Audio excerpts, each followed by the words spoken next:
So guys, we discussed the first line and the first paragraph and getting the voice for the characters last time. And what we're going to do today is talk about the chapters and the dialogue. I think from what I have understood so far, it's going to be interrelated. I'm kind of guessing what Anand has to say on it because we've dealt with it in a certain way. I think the next thing we need to understand is that how do you make your chapters? One of the first thing what we do is once you write the chapter, write everything, I will fix a core emotion for that chapter. What I have to evoke in the reader. So then I relook it whether that emotion is coming or not. And if a chapter is not emotional in the sense it need not be everything crying or anything. If I am looking for hasya rasa, humor, it has to come in that. Correct. So that what it evokes, that I check.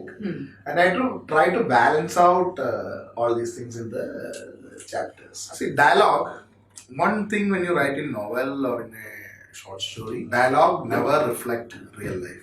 The real life dialogues are so boring. Oh yeah. How many times all of us have gone through that bit where we say that when somebody has said something to you and half an hour later you feel, why did I not come back with this response? This would have been such a cool response. There are some people in life who do come out with really bad answers. They are very interesting people. We want every character to be interesting like that. Absolutely. So always the characters will give the most apt reply. Every dialogue can trigger the story into various points. So dialogue will be rewritten again and again to arrive at the best response for the any dialogue of one character. The response will be the best for the purpose of the stories, and it has to be precise in the sense when we usually talk now, even now when we are talking, we repeat the same thing. It's natural, it happens, but the moment you write that in a book, it will become very boring. I agree. If you find that in your dialogue is keeping on, you are trying to becomes a monologue then. It becomes a monologue, and even sometimes you try to pass on information. Some writing you will find that the character is telling your uncle, Mr. Kumar, who is married to.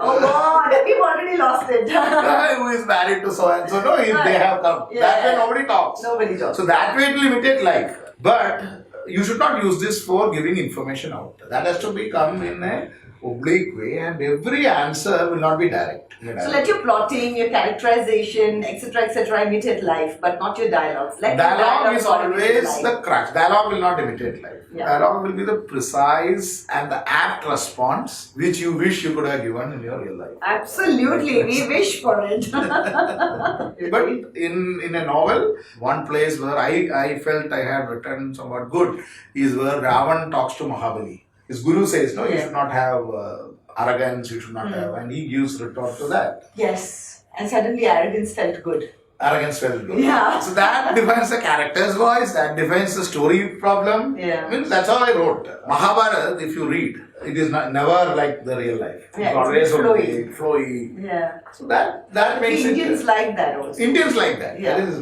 even our films are like that. Our dialogues are a bit. we remember dialogues. Yeah. कितने आदमी थे मेरे पास माँ है. So in Indian books, dialogue plays a very important part. When I write each chapter, some will be having say 20 dialogues. These 20 dialogues I would have written 20-25 versions and trying to put the best out of it. Oh my God. Usually what happens, you should not go with the first dialogue that comes. Rewrite it, reread it. Yeah. Revisit it is what I would say. Revisit your dialogues. Revisit the dialogue. Sometimes you could get it right the first time, but that is true. It's good to revisit it and kind of, it's okay to change it. Another technique what I use is, I try to write the answer for some crucial chapters. Like, that's how I said in Rise of Kali, I give 3 Gita. Same question. You try to answer by some other character. Correct. So now how would have Balrama answered this to Krishna's this thing instead of Arjuna, or if it was Balrama? Balrama will answer. How will Duryodhana answer this? Correct. How will Draupadi answer this? Yeah. Once you do that, you find out more about the character also. True. Because you are putting them to react in a certain situation. Right. that helps you, that dialogue when you revisit after 3-4 days, you understand, yeah, this character talks like this. Yeah. So somewhere else she has not talked like that. Yeah, so let me go revisit that and rewrite that. And see whether it is the apt response. Everything is rewritten. That's true, but the first line paragraph and the dialogue get revisited the most, you would say. Last time also you kept saying that, the first line, the first paragraph of a chapter, the ending of a chapter. You know what, when you're reading a book and you say that this book I couldn't put down at all. I mean, I sat up the whole night and read a book. Those chapters leave you with a hook and you want to know what is happening next. You don't want to put the book down. What is your way of writing the chapter? I overwrite the chapter. I go to the conclusion of the chapter and see which part I can torture the reader and cut it. The most. Oh, mean! I go to the resolution of that chapter. Correct. I consider each chapter as a short story. So you write that full and then you say, here is the thing, cut it here. I will cut it there. And what about the first line, first paragraph of the chapter, which has to be the hook again also? Again, the same exercise I have to do. Oh. What I try to do for every chapter, usually what I do is I try to give it as a character's viewpoint. A short story without a conclusion. Without a conclusion, and you just leave that, you get the plot for the next thing also. Absolutely, yes. So it becomes, even if you cut it away, the chapter will sound interesting. Absolutely. So the point here of this masterclass is also that to understand how you do it, and everybody can kind of find their own way through it, Correct. Unless you keep trying it, you're not going to find what is your format, what is it that works the best for you. Another technique, what you can do is, this is just for when sometimes you end up in a writer's block. You don't know what to do. I do two things. I immediately stop the story and go to some other story. So you're starting afresh. Okay. And this will be working in your back of the mind. Subconscious. Suddenly if you come back, you stop that and come back here. Interesting. Otherwise, you'll. But I'm a professional in the sense that I will not earn anything. I will not run my family if I don't write. Amateur writing, nothing wrong with that. Is that they can afford. The lecture is there. Yeah, there are no deadlines. There are no deadlines. I work on strict deadlines. What you can do is do multiple things together, which will take your mind off what it is, and yet it will go on in your subconscious and then subconscious mind. And regarding chapters, if you find it stuck, try writing the chapter from some other character's point of view. Oh, interesting. Then you will come out of the block. Absolutely. I usually come out of the block. Flow changes and you suddenly you find the story has opened up. A lot of possibilities has opened up. Yeah, interesting. Another thing what you can do is, just to relax the mind, I write the spoof of my own writing. That's a good one. Even in TV writing when we sit with other writers. Okay, 1 second. Can I get the rough copy of something that you've written? I think we deserve to have a bit of reading of the spoof of which Asura. Every chapter it is like a cranky dialogue because I used to write a lot of satire and this thing when I started.